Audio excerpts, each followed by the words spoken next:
Okay, how do we install RapidMinder? So we look for RapidMinder.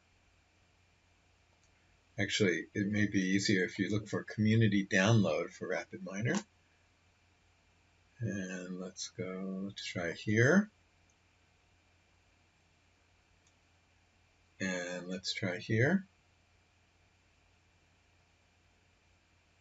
And I'm using Windows, so I'll do this.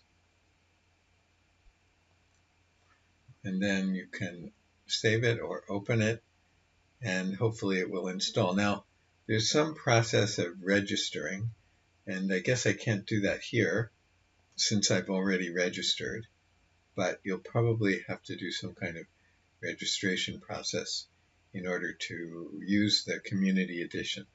Now, RapidMinder has many paid editions, and it's not inexpensive. It's quite expensive, but the community edition is free.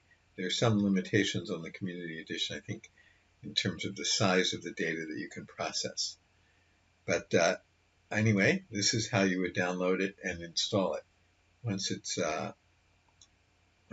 here, you would just, and by the way, I guess you could watch this video to see how to install it, but I'm downloading it. And then you would just go through the process. Now mine is already installed, so it's telling me that it would remove it. I don't want to remove it, but yours would not show exactly the same interface here. And that's how you would install RapidMinder. And you might have to go through, as I said, the registration process, and then you should be able to use RapidMinder.